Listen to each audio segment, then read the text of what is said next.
Dobro večer svima. Dojčin se vraća u Makedoniju. U stvari ne vraća, nego po prvi put, da, vraća se. Odakle je poteklo moje ime. Da, ja sam Dojčin Živadinović. Ja sam se rodio u Puli u Hrvatskoj. Moj tata je iz Srbije, a moja mama je iz Hrvatske. A tata je služio vojni rok tu u Makedoniji, čitao je neke pjesme od Vuka Karadžića, neke stare makedonske pjesme.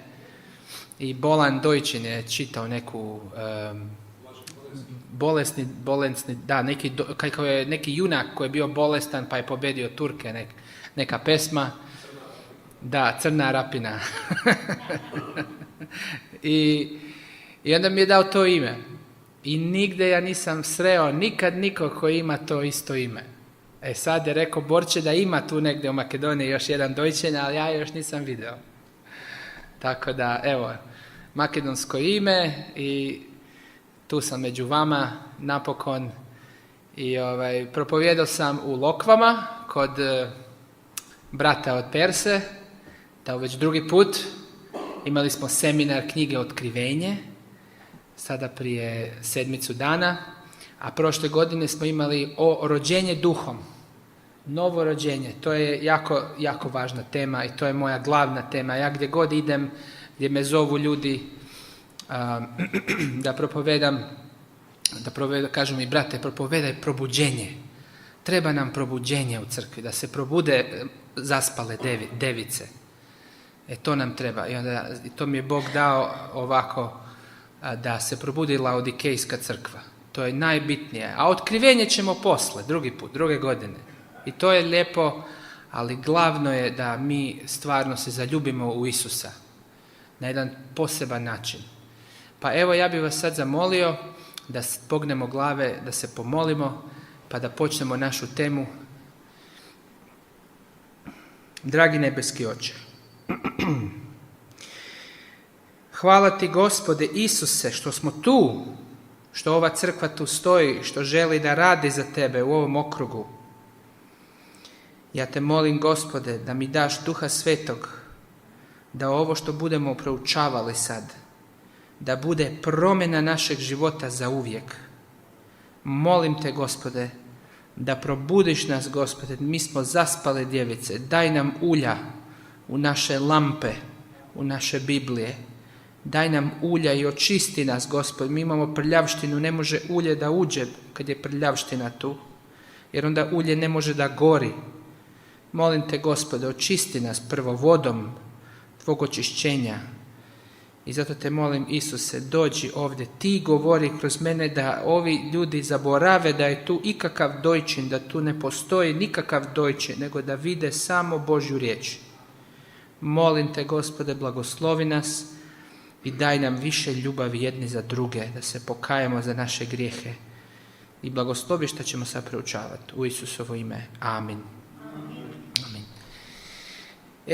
Tako, hvala na pozivu, još jedan put da vam kažem.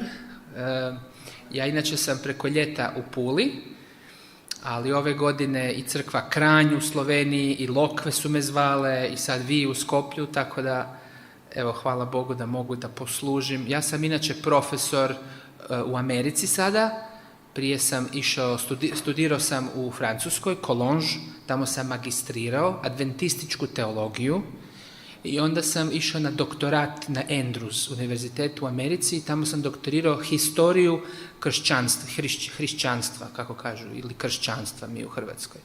Ili povijest, mi kažemo povijest kršćanstva. Povijest kršćanske crkve na Andrews univerzitetu. I sad sam profesor u jednoj školi koja zove se Weimar University. Mogu da vam pokažem par slika od Weimar univerziteta. Tamo sam profesor već 9 godina. 2015. Da, 9 godina. Već sam profesor tamo i predajem biblijske satove, a predajem isto i historiju kršćanstva, adventističku povijest, imamo i masters program i predajem isto na masters programu razvoj adventističke teologije i misije. To je moj čas na masters programu Znači, Weimar univerzitet, evo možete da vidite malo školata, kako izgleda. Imamo, to je kao jedno brdo i tu, ne znam da li ste čuli za dr. Neil Nedley, poznati adventistički doktor on je predsjednik univerziteta. Ovo su moje devojčice, Rebeka i Mila, a ovo je moja žena Ana, nije mogla ovaj put da doći će možda drugi put, kad nije tako vruće možda. Šta ima na Weimar univerzitetu? Imamo srednja škola, akademija, srednja škola ima oko 80 učenika, onda ima univerzitet.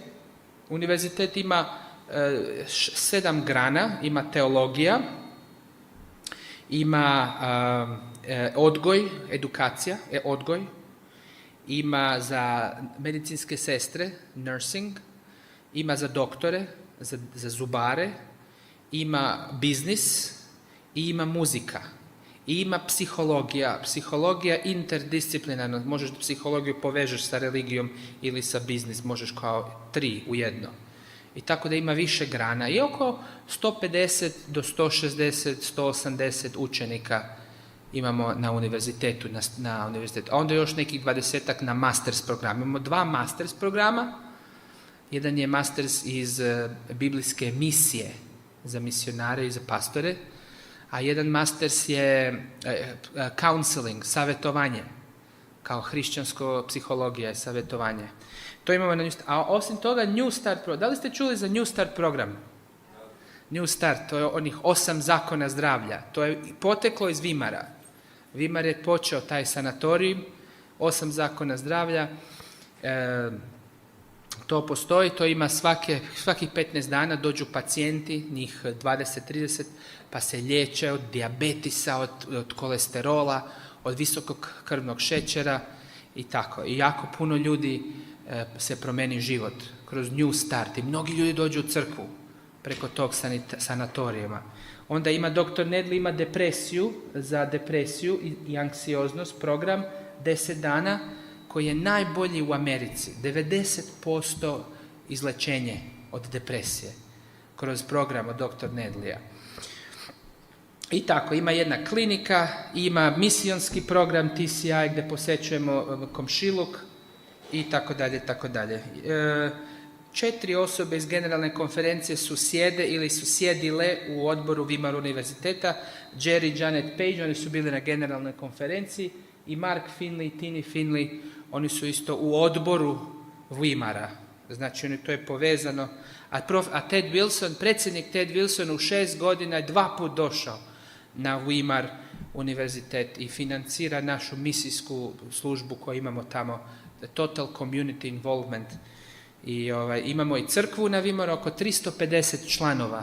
Crkva velika i ja sam jedan od starešina isto u crkvi. Evo, sad znate malo o meni, malo o Weimar univerzitet.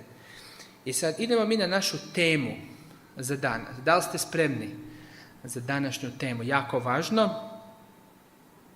Rođenje duhom. Što je to? Kako to izgleda?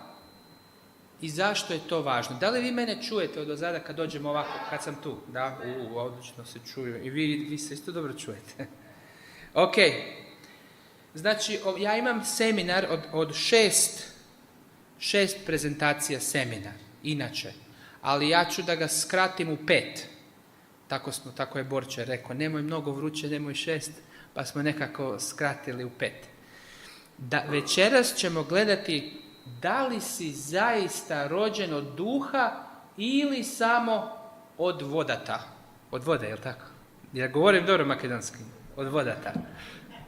Ili od vodete. Od vodata, dobro sam rekao. Mogu bi da naučim. Da li si rođen samo od vodata ili od duha tog? Duhot ili od duhot ili od duha svetog. Nije to isto, je li tako?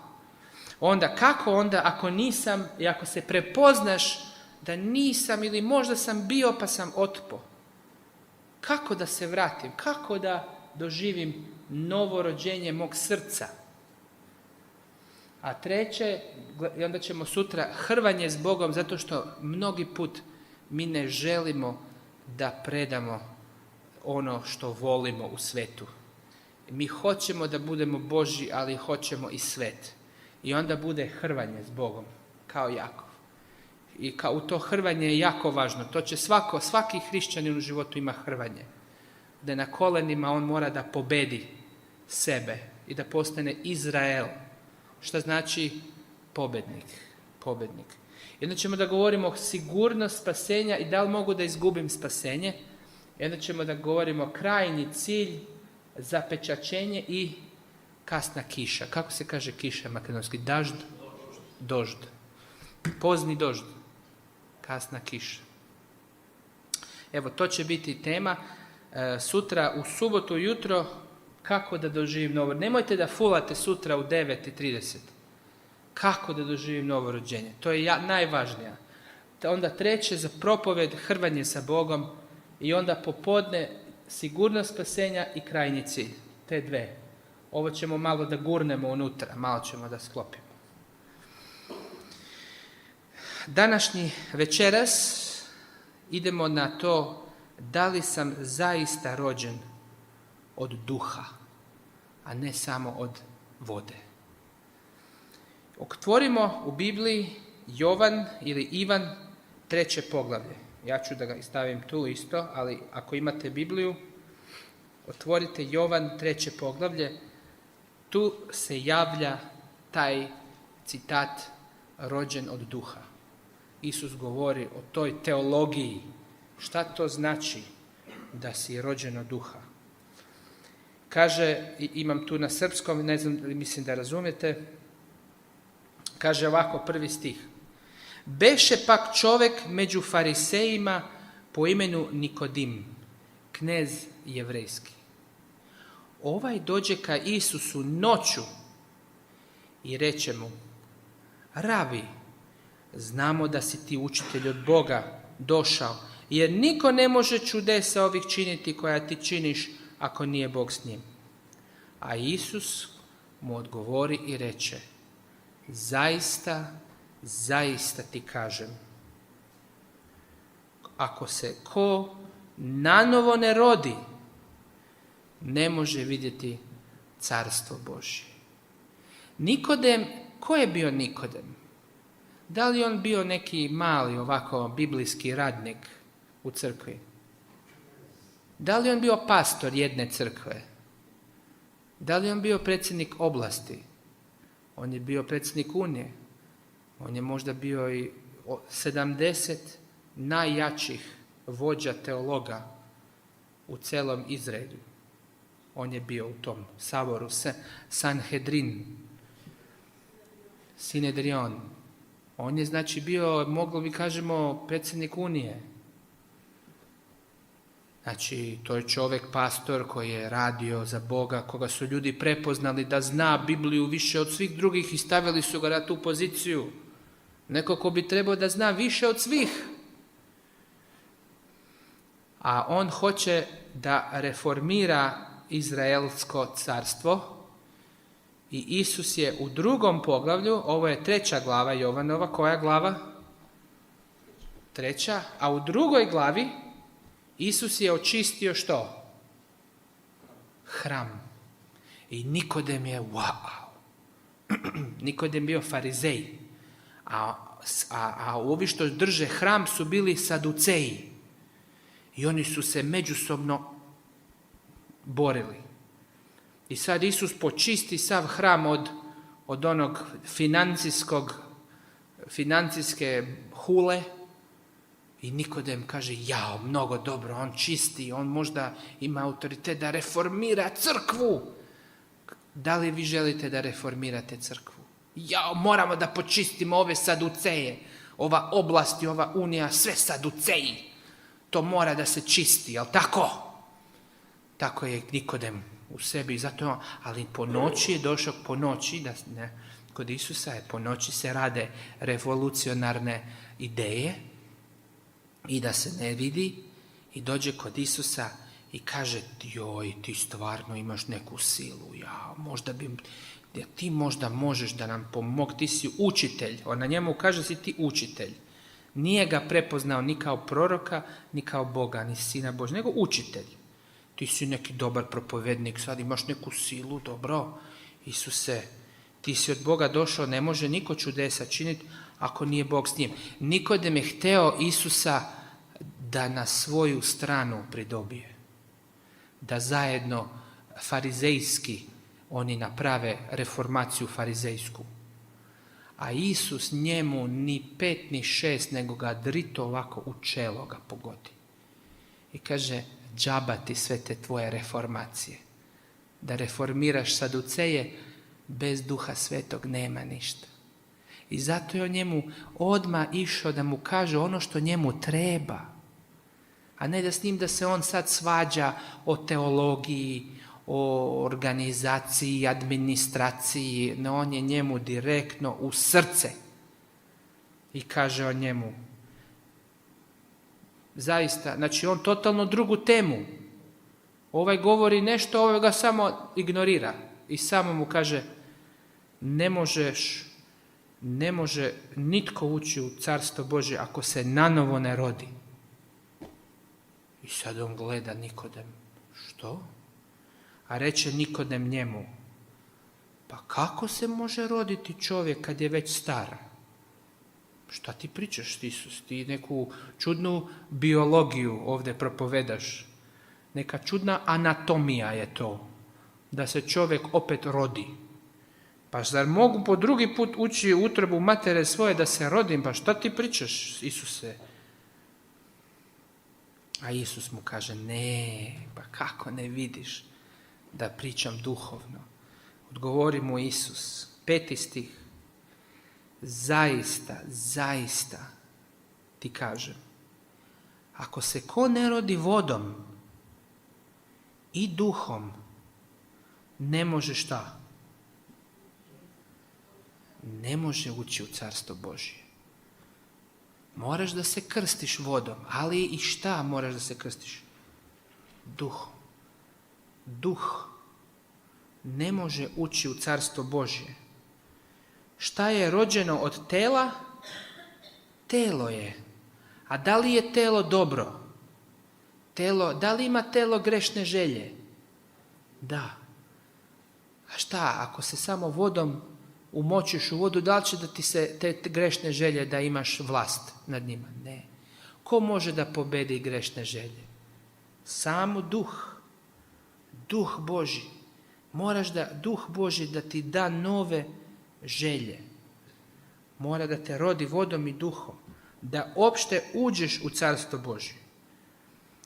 I kaže, ne čudi se što ti rekoh, valja vam se nanovo roditi. Duh diše gde hoće i glas njegov čuješ, a ne znaš od kud dolazi i kuda ide. Tako je svaki čovjek koji je rođen od duha. A govori mu Nikodem i reče mu, pa kako to može biti? Kako to duh da mi rodi novo srce, A čekaj, zar nije u Starom Zavjetu Bog to već rekao? Daću vam novo, šta? Pa kako ti može dati novo srce? To je nešto novo. To nije staro telo, to je novo, kako to je Bog dao. Kao da si rodio novo srce. Kaže, novo srce ću ti dati. A kaže David kaže, obnovi u meni novo srce i duh svoj obnovi u meni. Znači, to je bilo već u Starom Zavjetu. Da, Bog može da da drugu dušu, drugo srce, drugi druge želje. A Nikodem kaže, kako to može biti? A Isus mu odgovori, koji je to prekor. Isus mu odgovori i reče mu, pa šta ti si učitelj u Izraelu i ti to ne znaš? Šta ti si predsjednik oblasti i ti ne znaš, ti nisi osjetio, ti nisi okusio Duh Sveti kad ti uđe u srce. Ti ne znaš ni šta je to. Znači ne samo da nisi osjetio, znači odmah znam da ne znaš da nisi novorođen kad ti ni ne znaš šta to znači. I zaista, kaže Isus, ono što govorimo, šta znamo. i svjedočimo šta vide smo, a ti nisi ni video, ne znaš šta je to. Ima i u našoj crkvi, braćo i sestre, ljudi na malim pozicijama, na visokim pozicijama, na pastorskim, na predsjednik koji ne znaju šta je Duh Sveti. Jel' tako? Da li ima i kod nas Nikodema? Ima, da. Pazite šta kaže Ellen White. A sad, što je, i nije samo Nikodem, nije znao ni izraelski narod. Kaže ovako,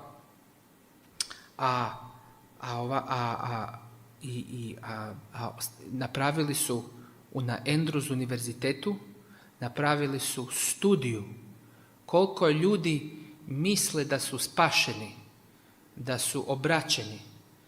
Prema studiji iz 2002. godine, koliko posto? 65% adventista u cijelom svijetu smatra da imaju sigurnost opravdanja vjerom i spasenja, da su spaseni. Jao, kako lepo, kaže. 65%, pa joj, da je 65% crkve obraćeno, pa to bi bilo super. A šta kaže duh proroštva? Kaže Ellen White, šalje pismo generalnoj konferenciji 1893. I ona kaže pravo stanje. Šta je duh Božji njoj rekao? Pravo stanje. Kaže ovako, svečano izjavljujem. Kako? Svečano, znači nije to ono, pa ja mislim možda da je to tako. Ja svečano izjavljujem crkvi da koliko? Niti jedan od 20 od onih čija su imena zapisana u crkvenim knjigama nisu spremna da završe svoj život na ovoj zemlji. I kad bi sada umrli, oni bi bili izgubljeni i bez Boga, kao i ostali grešnici koji su u svetu. A mi govorimo o crkva, o administracija, o otkrivenju, mi govorimo o doktrinu, pa ljudi, kaže 19, u vašoj crkvi od 20 ljudi, 19 će da umru i da ne budu spašeni. Tako kaže duh proroštva. Jel verujete duhu proroštva? Da. Znači, da li je danas bolje? Da li smo danas manje Laodikeja nego u pionirsko vreme? Pa samo može da bude gore. Onda kaže, niti jedan od 20, to je 5%. A šta kaže ljudi koji su sami, pitali su ih naši anketari, šta kažu ljudi? 65%. Šta znači 60% ljudi u crkvi misli da je spašeno i ide u pakao. Sede u crkvi i džaba im je. Znači 19 od 20 ljudi u našoj crkvi ide u pakao. Braćo i sestre, ako to nije razlog da se plače, ja ne znam šta je razlog. A znate, nije to samo duh proroštva rekao. A da li i Biblija tako kaže za Laodikejsku crkvu? Za zadnju, posljednju crkvu. Je Laodikejska crkva posljednja crkva? Šta kaže? Ti misliš da si bogat, ali ne znaš da si šta? Gol, slijep i bolestan i nespašen. Znači, Laodikejska crkva ima jednu šizofrensku bolest, gdje ona misli koliko posto? 65%. Znači, većina crkve misli da su spaseni. Nema ti šta meni da govoriš, da mi tu nešto propovedaš, pa ja sam sa Isusom, ja sam spasen, meni je tako lepo. 60%, to je većina crkve. To je više od 50, 60. Znači, to je generalna atmosfera u crkvi. Da većina crkve misli da je spaseno i ide gde? U Gehenu, braćo i sestre. U Gehenu. A sede u adventističkoj crkvi, ceo život će da sede u crkvi. I ići će na kraju, kad dođe Isus, reći će, pa Isuse, mi smo za tebe radili programe, mi smo za tebe imali crkvu. Kaže Isus, ja to vas ne poznajem. Takvo je stanje. Znači, Biblija nam kaže da će biti crkva posljednja u zabludi, da ili ne? Duh proroštva nam kaže da će biti u zabludi, da ili ne? I šta nam kaže znanstvena studija? Da oni misle da su spašeni, baš kao što kaže Biblija Duh Proroštva. Da su u zabludi, Laodikeja. Znači sve se slaže. Jel' tako? Svjedočanstva Svezak 1 kaže, imena su registrirana u crkvenim knjigama na zemlji, ali ne i gde? U knjizi života. Džaba ti bre, što ti na crkvenu knjigu piše ime. Džaba. Nešto fali. Duhom se nisi rodio se vodom. Vidjela sam da niti jedan od 20 mladih ne zna što je osobno iskustvo Duha Svetoga. Kad padne na tebe Duh Sveti. Kad ti makne svu depresiju, anksioznost, sve kad ti makne Duh Sveti. Kad ti da ljubav, radost, milost, krotost, strpljenje. Strpljenje sa decom, strpljenje sa ženom koju nisi prije imao. To Duh Sveti da ti da nadnaravno. To je obraćanje. Šta to znači kada se obrati? Kaže ovdje, u našoj crkvi nema jednog od 100 koji istinski razumije biblijsku istinu o ovom predmetu, po pitanju plana spasenja. Znači, jedan od 100 koji razumije, a jedan od 20 koji je spašen. Ide drugi citat. Sad ćemo da gledamo šta to znači rođenje duhom. Kaže ona, novo rođenje je kakvo iskustvo? Rijetko iskustvo. Rijetko iskustvo u današnje doba. Mnogi ne znaju ni šta je to. Mnogi ne razumeju šta ja to propovedam ovdje. To je rijetko iskustvo.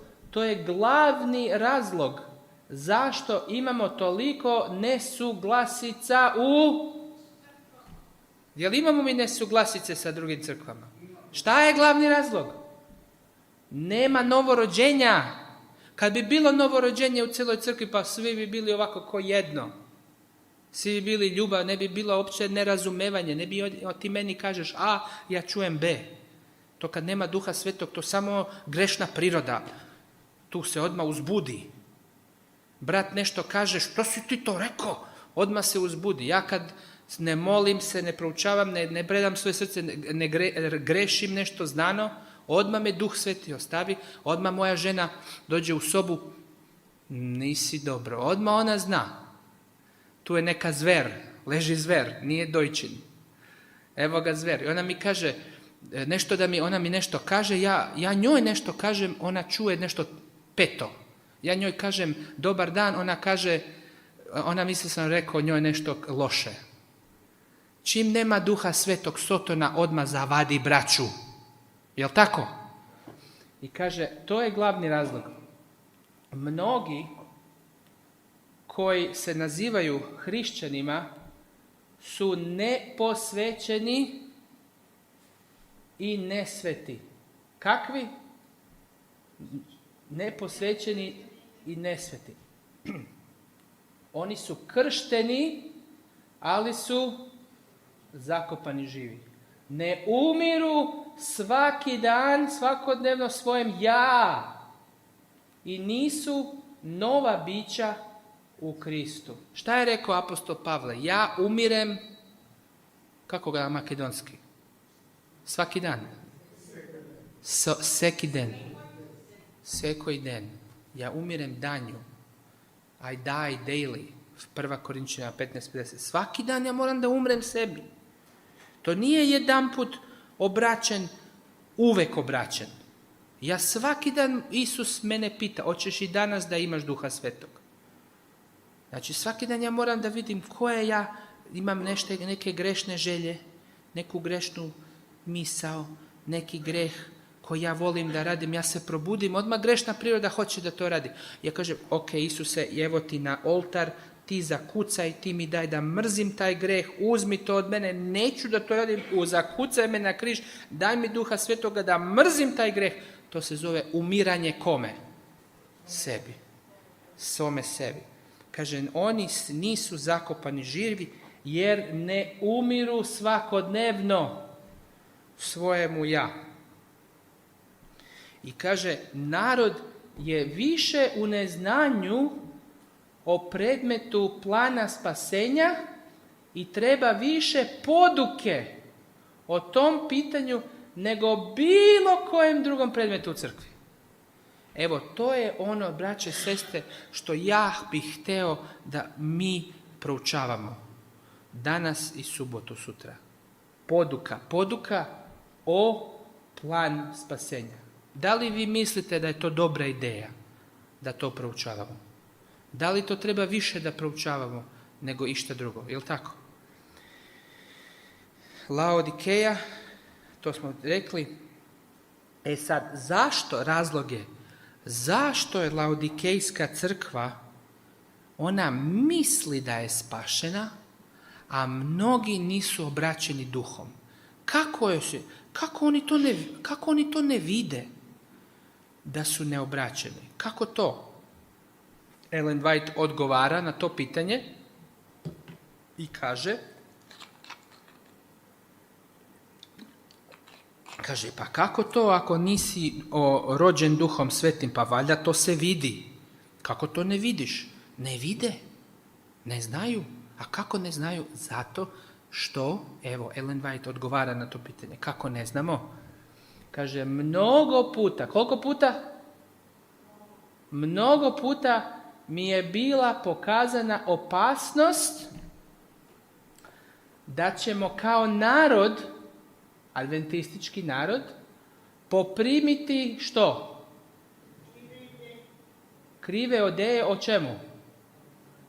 Opravdanju vjerom. Krive ideje o opravdanju vjerom. Da li imamo neke krive ideje o opravdanju vjerom? Godinama, koliko dugo? Godinama mi je bilo pokazivano. Ko je pokazivao? Bog. Godinama pokazuje Bog šta će da bude sa crkvom. Sve je ona već vidjela da će da bude crkva kao što je danas. Godinama je pokazivano da će se Sotona truditi na kakav način? Poseban način. Znači ja se trudim, ali onda kad se trudim na poseban način, to je onda jako važno, Sotoni. Da zbuni umove vjernika po ovom pitanju. O kojem pitanju? Opravdanje vjerom. I šta je odgovor? Propovjednici moraju da budu educirani, naučeni, da se više fokusiraju i to na poseban način na teme koje objašnjavaju pravo obraćenje. Pravo obraćenje. Ok. Sad mi je kompjuter. Brate, možeš da kabel iz kompjutera da mi dodaš?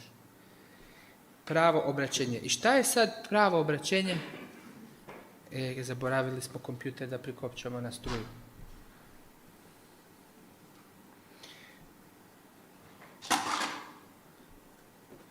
Ok, dok oni prikopčavaju kompjuter, otvorit ćemo Ivan ili Jovan, kako kažete u Makedoniji. Jovan, prvo poglavlje. Šta je to pravo obraćenje? Jovan, prvo poglavlje. Šta to znači nanovo rođenje? Prvo poglavlje,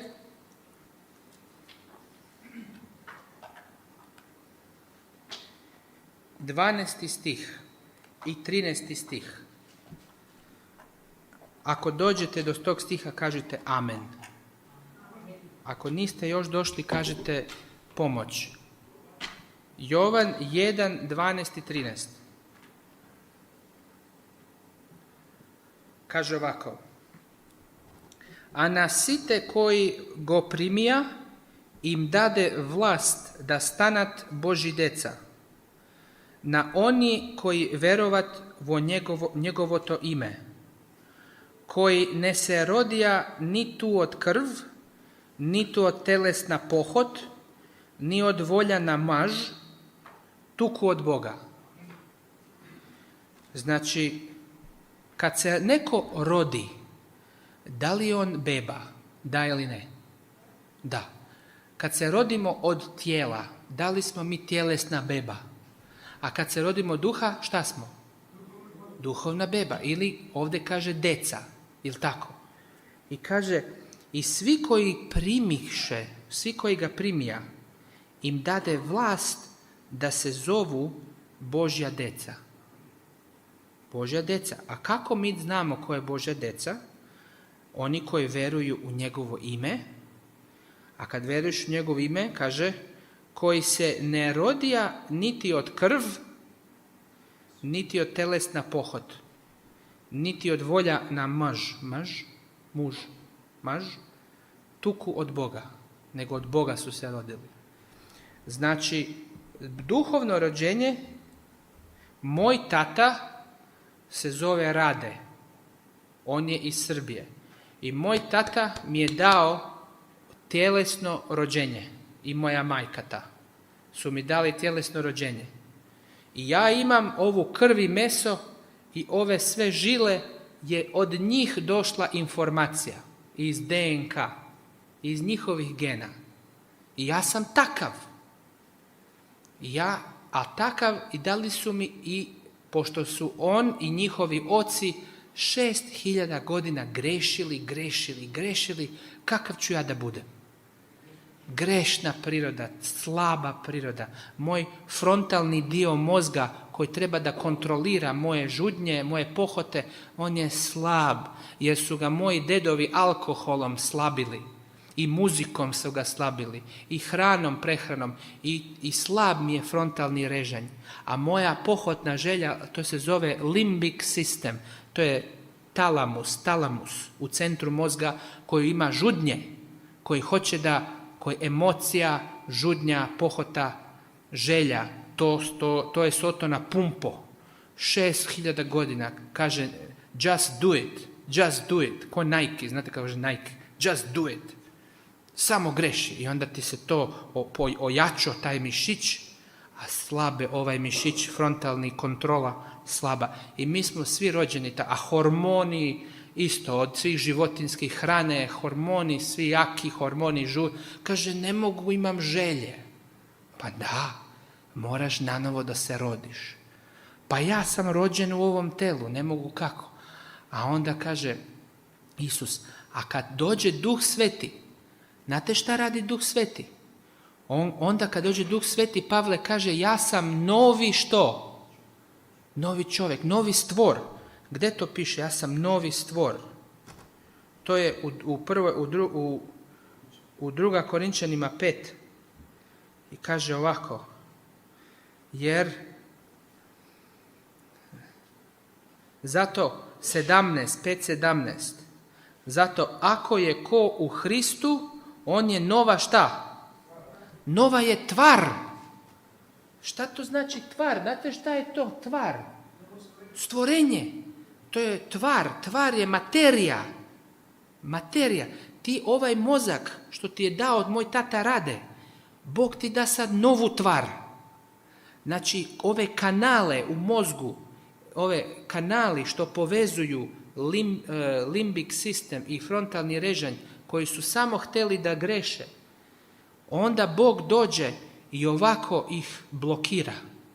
I onda ti Bog da nove kanale koje ti nisi prije imao. Ljudi, ja znam ljude koji su voleli alkohol, ne vole da puše, ne vole da gnevno budu. Kako je bili, se sjećate, apostol Ivan i Jakov, oni su bili puni gnjeva i bijesa. Kako ih je Isus nazvao? Sinovi groma, odmah. Oni su meni nešto rekli, ja ću njega da ga bumbijem. Bili sinovi groma. A Isus im kaže, ne znate kakvog ste duha. A onda kad su se obratili, kad je Duh Sveti sišao u njihov i dao im je novu tvar, nove hemijske i biološke tvari im je Bog stvorio iz ničeg. Kao što je Bog stvorio svet, iz ničeg, svet. Tako iz ničeg Bog je stavio u moj mozak novu tvar. Da meni sad mozak, i onda apostol Ivan kad se obratio, kad je Duh Sveti sišao na njega, on kaže, ljubljena braćo, ljubite jedan drugog. 1. Ivanova, ste čitali 1. Ivanovu poslanicu? Gde je taj sin groma? Bog je promenio njegov čitavi mozak. Čitavi mozak mu je promenio Bog. I znači, on više nije sin od Zebedeja, tate svog. A sad je neki drugi tata njemu dao materiju. Meni je moj tata Rade dao ovo tu što imam. A sada kad je Isus Krist ušao u srce, kaže, ne živim više ja, nego ko? Hristos živi u meni. Pa to je neka, kaže, ja sam nova tvar. Sve je evo novo rođeno. Ja kaže, ko ja ne razumem više ovo sve novo, ja sad ljubim neprijatelja, Ja prije nisam ljubio neprijatelja. Ja sad mrzim onu požudu. Ja sad imam kontrolu, ja imam ljubav. Ja imam strpljenje koje nisam prije imao. Šta je to? Promeni se čovjek zato što mu se da nov mozak. Kaže, usadit ću moj zakon u umove vaše, u srca vaša ću da stavim moj zakon. Znači, a od koga to dođe? To nije od mog tate Radeta, to je došlo od nekog, od kog tate? Od nebeskog tate. I onda ja više nisam deca tela, nego smo mi postali deca Božja. Wow! Zato kaže Isus, moraš da se nanovo rodiš.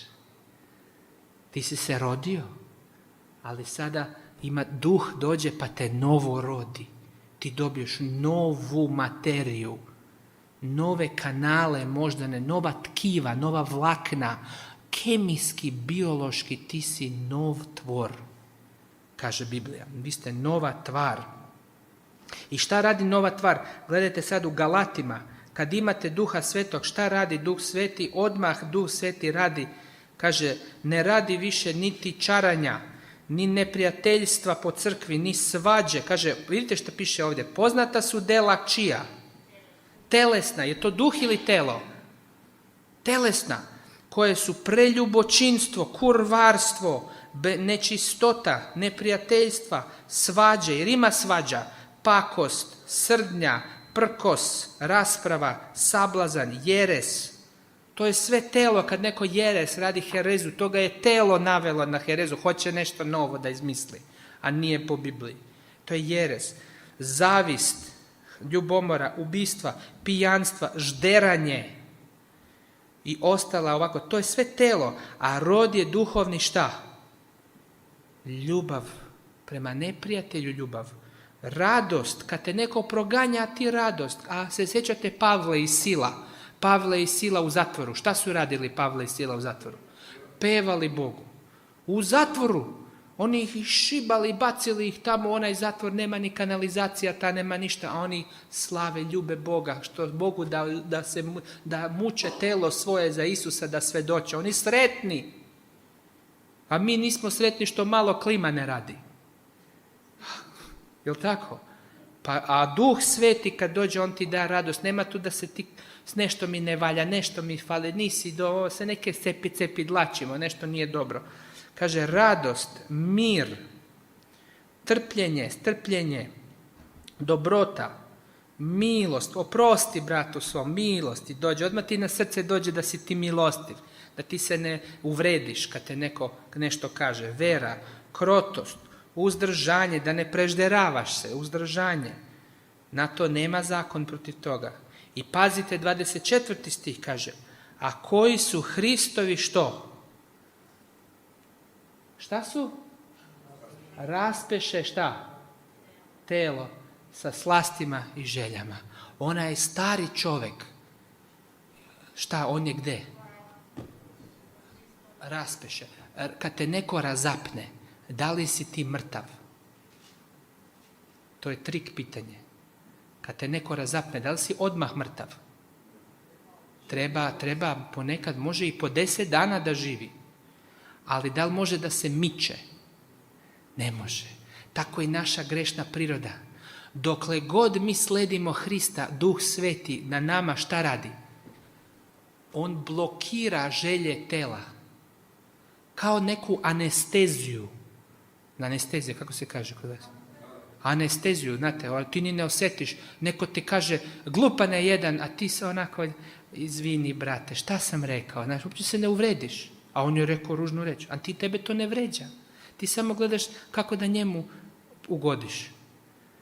To je kad ti anesteziju, on ti je poslao tvoje ja, tvoju gordost, on je poslao strelu da te ubode. Ali pošto je Duh Sveti dao anesteziju, ono dira, ništa ne boli. Nema ego. To je čovjek Božji. To je obraćenost. To je rođeno duha. Duh kontrolira grešne želje i stvara nove želje, nove tvari. Amen? To je ono što znači novo rođenje. I kad je tako novo rođenje, znate onda šta bude? Kaže ovako,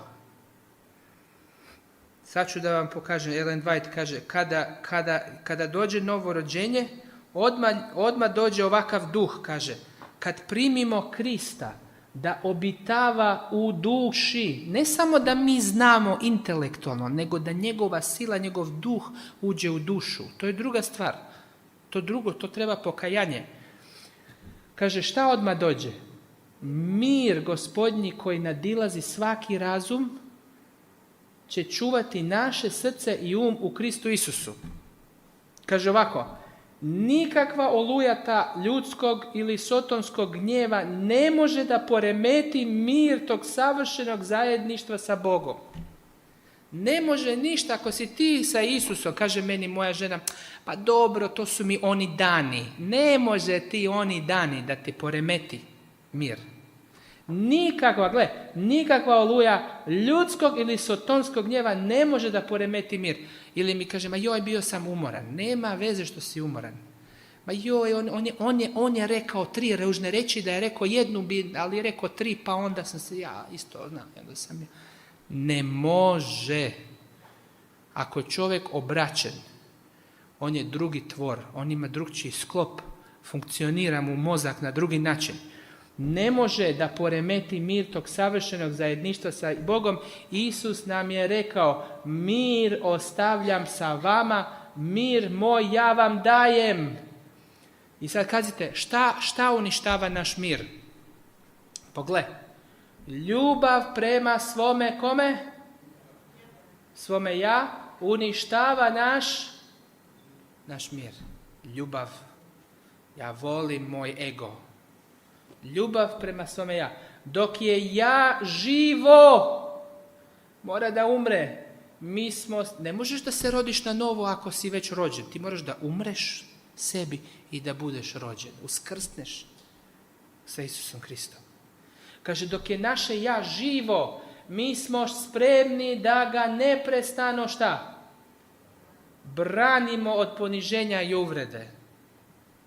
Odmah braniš svoj integritet, braniš svoju reputaciju. Ti ga braniš. A kako ga braniš? Uvijek grubo. Ali, kad smo umrli svome ja, a naš život je sakriven sa Kristom u Bogu, Duh Sveti je sakrio naše ja, on ga postavio pod anesteziju. Nema ja, mrtvo. Onda mi nećemo uzeti ka srcu različita šta? Zanemarivanja ili uvrede. Bićemo što? Gluhi na izazivanja, slijepi na i uvrede. Amin? Ako nisi takav, brate i sestro, odmah idi da se kaješ. Nema džabe šta da ti ja tu propovedam da ideš u pakao. 19 od 20 u crkvi nisu takvi. 19 od 20 nisu takvi. I ne znaju niti da trebaju da budu takvi. To je problem. Što imaju lažnu teoriju o spasenju koji kaže Isus ti pokriva. Jesi prihvatio Isusa? Da. Jesi se pokajao? Da, ovako generalno sam se nešto pokajao. Evo, jel vjeruješ da te Bog spasio? Pa da, ti si spasen.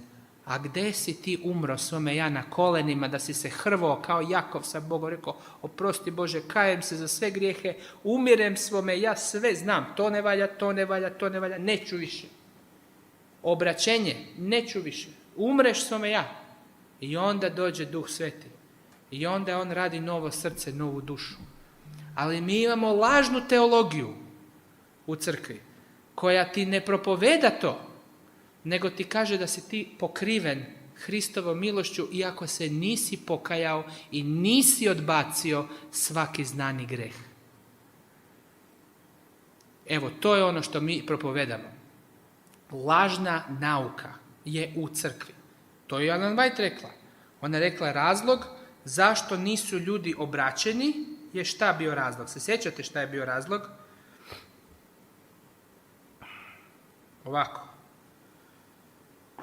Željela bih da vrlo jasno razumijete ovo što ću vam sada reći. Duše ljudi su blokirane da ne poslušaju glas istine. Zbog čega?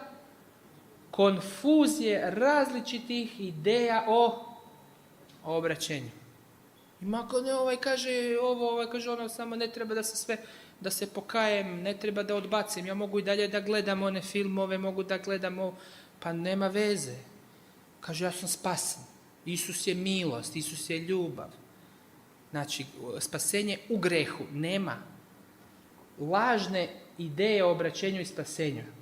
Šta kaže ovdje još? Kaže, imat ćemo kao narod, znači kao cijeli narod, poprimiti ćemo šta? Krive ideje o opravdanju vjerom. Krive ideje. A koja je prava? Sad ću da vam pokažem. Koja je prava?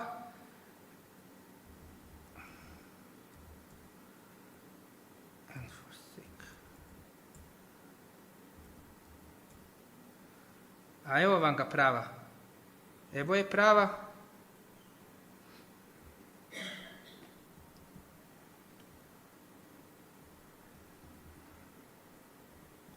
Prava je šta? Ovako.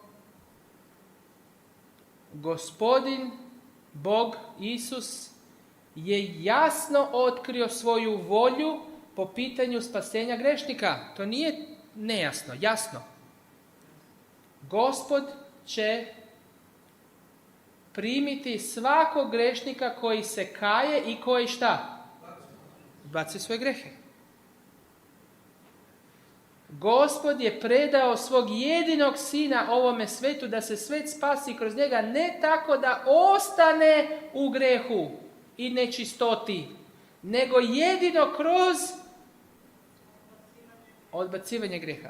Perući odjeću svog karaktera, čiste u krvi janjetovoj, Bog želi da odvoji jadnog čovjeka od prljavštine koju Bog mrzi i koja ga vređa. Ali čovjek mora da surađuje sa Bogom u tom dijelu. Kako? Grijeh mora da se mrzi, a haljina Kristova pravednosti se onda prima kroz veru u njegovu oproštenje. To vam je transakcija. Spasenje je transakcija. Isus kaže, otvori, on kuca na vrata. On kuca na vrata. On kaže, daj mi taj greh. Ja znam da ti voliš taj greh, ali ja ću da ti uzmem. Ja ću da ti dam duh, da ti zamrziš taj greh. Ali moraš da hoćeš. A ako nećeš, onda kažeš, Bože, niti neću, ali daj mi da hoću. Jel' tako? Daj mi, Bože, ovako. Bože, daj mi da hoću da dam, da priznam i odbacim svaki greh. Ti uđi u srce, ja ne mogu sam. Isuse, ja volim to, ja volim tu stvar koja godi u tvom životu. Ja to volim, Isuse, jer sam se navikao. Ja ne znam kako ću bez toga. Ali znam da je greh.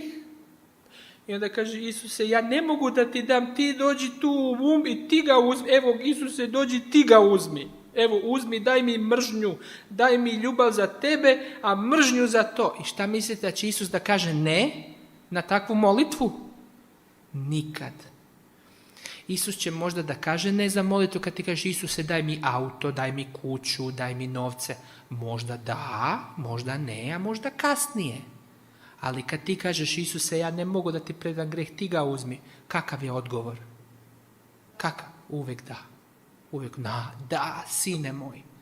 Uvijek da će da bude odgovor. Da li ti možeš sam da zamrziš svoj greh? Ne možeš. A šta je Isus rekao? Kucajte i otvorit će se. Tražite i naći ćete. Jel tako? Znači kucaj, traži. Kaže Isuse, ti mi uzmi. I jedino tako dođe Duh Sveti u srce. Jedino onda čovjek je novi tvor. Onda on postane novi tvor. Onda Duh Sveti siđe. I vidite šta se onda dešava kad Duh Sveti siđe.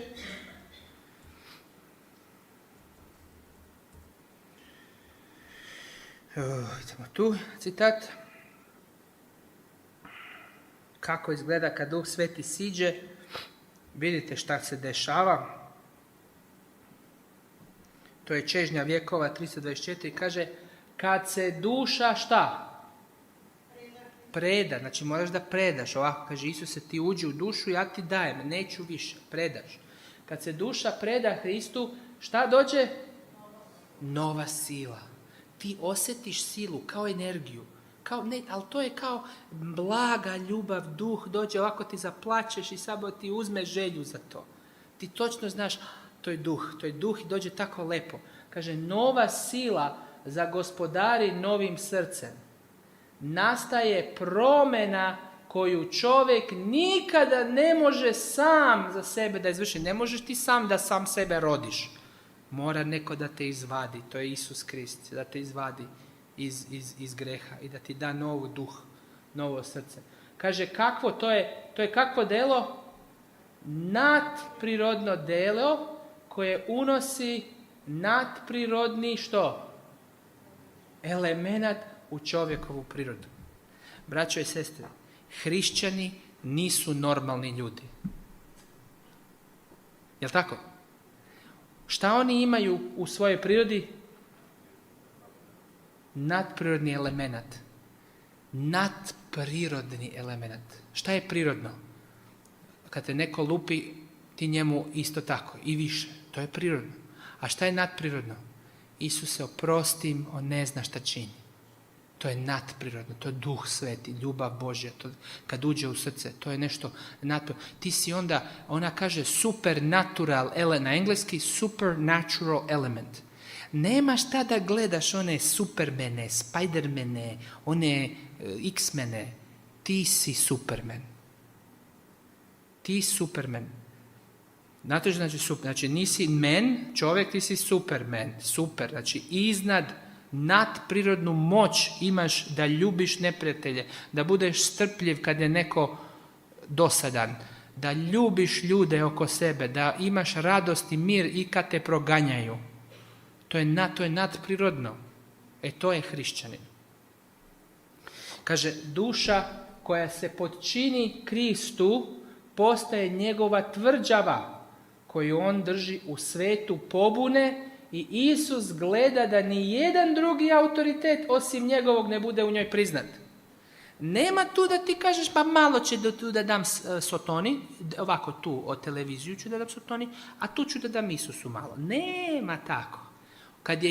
Pa ti ne može tako da kada uđeš u tvrđavu, jeste vidjeli Kalemegdan tvrđava u Beogradu?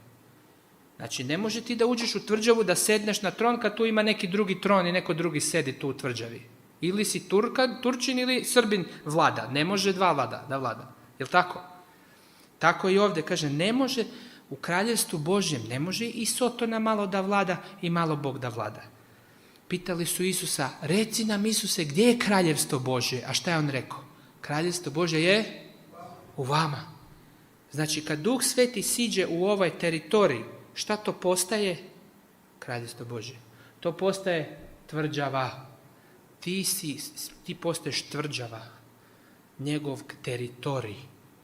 I on kaže, znači, zato kad dođemo kod Hrista, nema tu da se moliš, o Bože, oprosti mi ovaj greh i odbacujem, i ovaj odbacujem, a ova dva mi pusti malo. Može. Ne može tako. Kristu dajem pola, Kristu dajem 50%. Je tako ide pesma? Ne, Kristu dajem sve. Pa dođeš u crkvu, pevaš Kristu dajem sve i onda ideš van crkve i daš mu niti pola. Pa još dođeš u crkvu pa još lažeš. I uzimaš ime Gospodnje u zalud, kaže Hristu, a ne daješ mu. I onda kao zašto nas Bog ne blagoslivlja, zašto njegov blagoslov nije na našoj crkvi, zašto ne rastemo? Pa dođete da hulite u crkvu. Lažete, tu pevate, lažete, a lažete Bogu. I onda kao zašto be Bog nije blagoslov? Pa jesi predao sve? Pa nisam, pa šta onda pevaš to? Ili predaj sve ili čuti. Znači kad dođeš Kristu, ti nema da služi dva gospodara. Može neko da služi dva gospodara? Jednog će da mrzi, drugog će da voli. Nema. Kristu dajem sve šta znam. Svaki greh koji znam. Ja ne govorim za one što ne znam. Neznane grehe, mnogo ima neznanih greha. To će Bog posle da nam objavi. Ali sada, danas, brate i sestro, danas, u svom životu, ti kad dođeš kući sad, ti sedni i kaži Bože, da li imam neki znani greh? Nešto što znam da ne valja, ali volim da činim. I da li stvarno predaš njemu sve? I kad mu budeš predao sve, proći će Laodikeja, doći će Duh Sveti, daće ti novo srce, ti ćeš biti novi čovjek, a ova crkva će da ima probuđenje i cela Makedonija će da zna da je ova crkva, svi u ovoj crkvi kad budu sve dali Isusu, tu neće više da bude svađe, to će biti kao apostoli na pedesetnici. Da bude ljubav i da bude sloga. To će da bude. Da li sam ja zaista rođen samo od vode ili sam rođen od duha? Ko je odgovor na to pitanje? Ja ću još samo jedan citat da pročitam. Tko je u Kristu, on je novi stvor. Ne živim ja, nego Krist živi u meni. Galatima 4.19 kaže, dečice moja koju ponovno u trudovima rađam, dok se Krist ne oblikuje u vama. Znači Krist kada uđe u Duh Sveti, kad se čovjek obrati, onda ti si, recimo, odbacio si 5 greha. Ima ljudi što dođu u crkvu. Oni slušaju evangelizaciju i kaže, neću više subotu da kršim, neću više da pušim, neću više da pijem, neću više da tučem ženata. Sve ću, i oni dobiju Duha Sveta, oni se obrate, oni kažu, imao sam prvu ljubav kad sam na evangelizaciju došao, bila prva ljubav. Pa to je bilo to. I onda posle 4 stvari je odbacio, prihvatio je istinu Duha Svetog i sad ide on nakon mjesec dana propoved o sportu. Propoved o onom hrvanju, kako onaj MMA, kako se zove onaj keč. Znate šta je keč? Pa da, pa oni ga kećaju, tamo krv mu ide, a ovi muški, joj, si vidio kako ga je dobro zalepio, a onda onaj film gledamo, ovako samurajski mač mu odreže glavu, joj, kako mu je dobro. Što mi to gledamo, bre? I onda ti Isus ovako daje savest. I to je greh, sine. To nisam prije ti rekao, jer nisi bio spreman. Ali sad si ovo 4 predao, daj mi još i to, daj da ti imaš ljubava, ne da voliš ubistva. I onda ti ovako gledaš, ne malo te savest, pa onda, ali šta ću da gledam, ja ne znam, neće mi biti zanimljivo u životu. Ma kako ti neće biti zanimljivo sa Hristom u životu? Razumeš? I onda dođeš kod pastora, i onda pastori, znaš, mene ne znam da li je to dobro da ja gledam. A pastor kaže, ja to isto gledam, nema veze, idemo da gledamo zajedno u bioskop. I onda ti ovako gledaš, a stvarno, super, kako pa dobro, ja sam spasen. I odeš ti i ugušiš Duha Svetog. I posle ovako platoišeš u tom duhovnom životu i polako i opadaš, možda neki odu iz crkve polako. I kažeš, gdje mi je bila ona prva ljubav? Pa nisi rastao sa Kristom. Ti si se obratio, ali nisi nastavio da hodaš. Mnogi, kaže, su došli, Pavle kaže, a mnogi su otišli od nas. I tako onda plato. Nakon toga nema da rastemo. Samo, braćo i sestre, ovo vam je planina, mi moramo da idemo gore. Ako ne stajemo, dođe oluja i odnese nas. Znači, spasenje ide samo prema gore. Znači, dečice moja, i onda Krist se ne oblikuje u vama. Znači, kad Isus dođe, Duh Sveti u srce, on prvo te osvjedoči, neke 2, 3, 4, 5, ne znam koliko će da te osvjedoči Duh Sveti. I onda ti to prihvatiš. Ali ti nisi još potpuno posvećen, imaš tu neke stvari nepoznatih. I onda će Duh Sveti da ti da.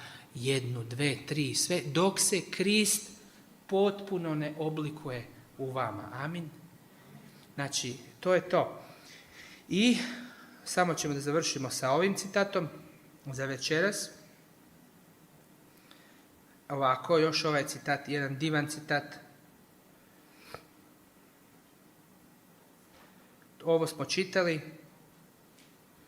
Ovo smo već čitali, ali ovo samo kaže kad smo umrli sebi, mi nećemo uzeti ka srcu različita zanemarivanja ili uvrede, bit ćemo gluvi na izazivanja, slepi na osude i uvrede.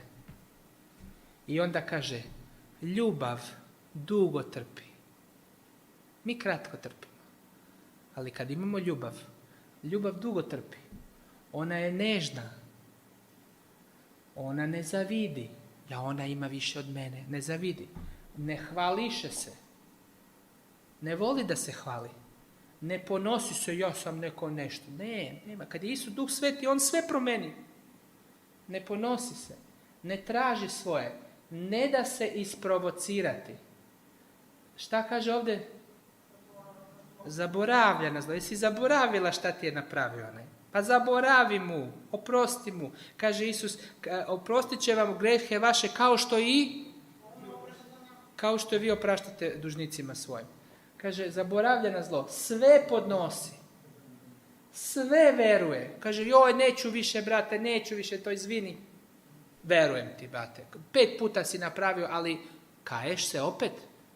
Pa, kao što je rekao Isus, 70 puta 7 ću da ti verujem. Sve veruje, sve ljubi.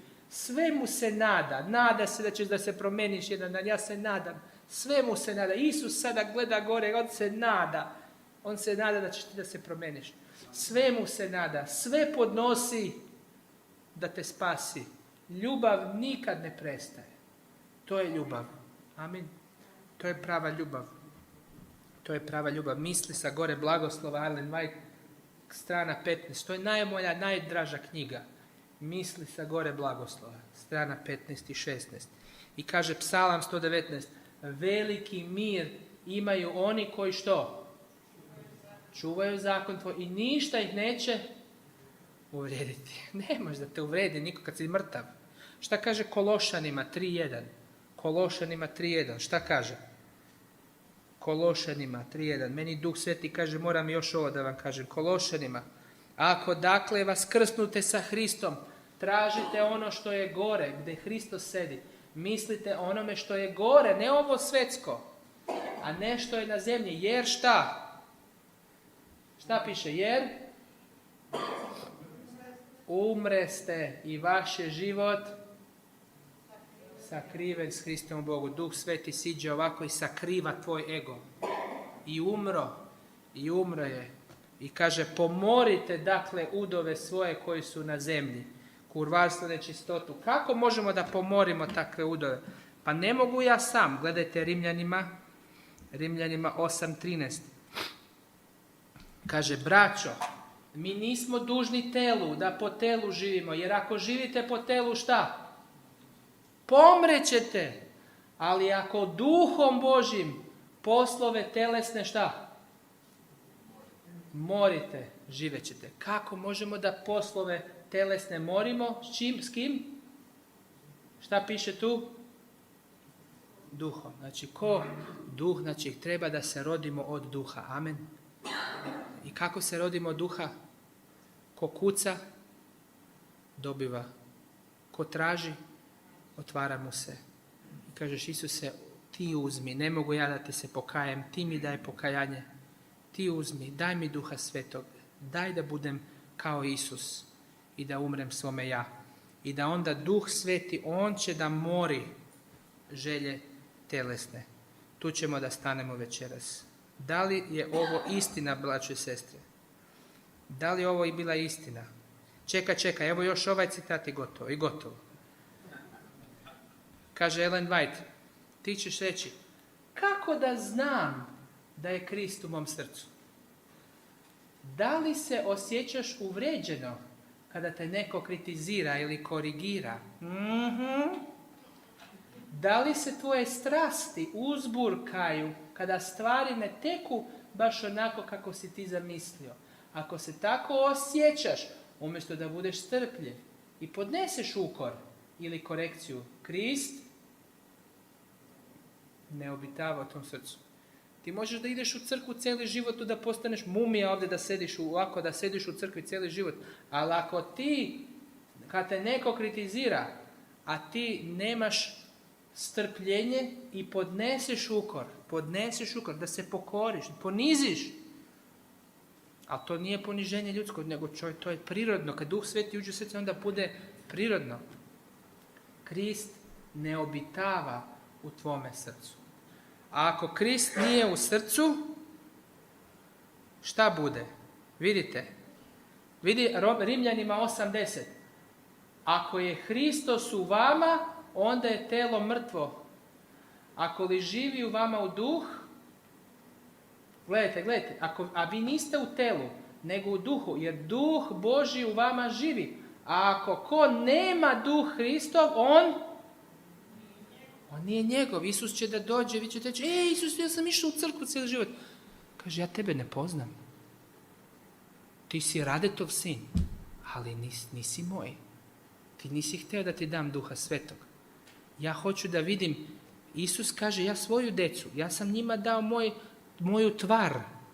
Ja rodim novu decu u mozgu, im rodim novi mozak. To su moja deca. A ti kažeš, pa ja te znam o tebi, ali ti ne znaš mene.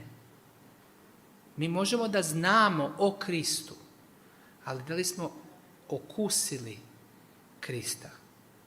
Amen. Da li smo okusili Krista? Evo, mi ćemo tu da se molimo sada. Braćo i sestre,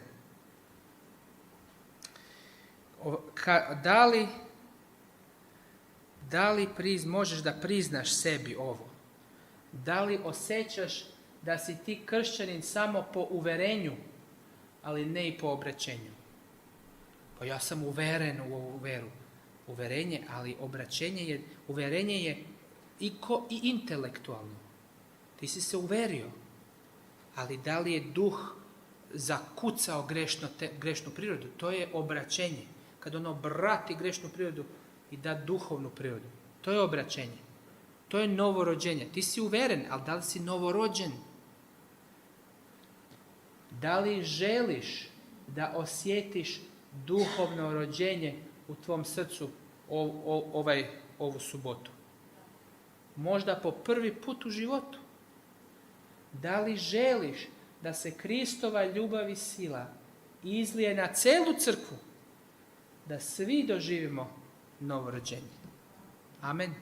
Da li je to tvoja želja? Ako je tvoja želja, možemo da kleknemo i da se molimo. Evo, Oče nebeski, mi smo vidjeli šta je rođenje duha. Duh mijenja nas. Odmah je automatska promjena. Odmah bude neka promjena, odmah se vidi promjena. Poslije bude posvećenje, još veća promjena, ali kad smo obraćeni, odmah dođe promjena, kao što kad beba izađe iz stomaka i vidi svjetlo, odmah beba vidi promjenu. I mi, Gospode, odmah dobijemo i mir, i ljubav, i strpljenje kad Duh Sveti dođe. Rodove duha. Gospode, ja te molim za ovu crkvu ovdje u Makedoniji. Ovo su ljudi koji dolaze u crkvu i hoće da te vole. Isuse, molim te, dođi među nas, Isuse. Isuse, pokucaj na vrata svakoga srca ovdje. Molim te, Gospode, ima tu neke barijere i znam da ima ponos, ima požuda, ima greh. Molim te, daj da se u suzama grcamo, da se pokajemo za sve grijehe koje znamo. Molim te, Gospode, potakni nas da te ljubimo, da vidimo tvoju ljubav. Ti si tako patio za nas na križu i ljubio si nas. Ti si nas stvorio i mi smo te pljunuli, a ti si rekao prosti im, Gospode, i ne znaju šta čine.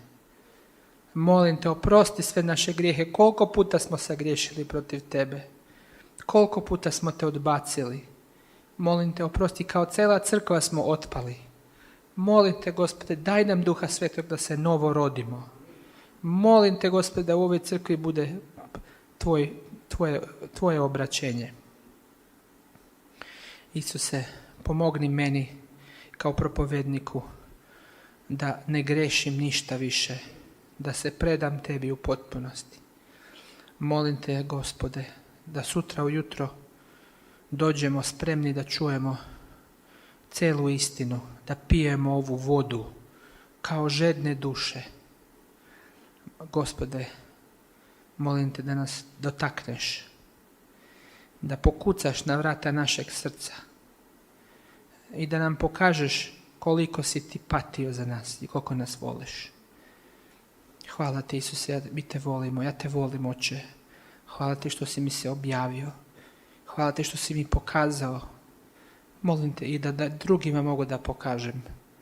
Molim Te, Gospode, dovedi nas do opravdanja verom i posvećenja i savršenstva, korak po korak. U Isusovo ime. Amen. Amen.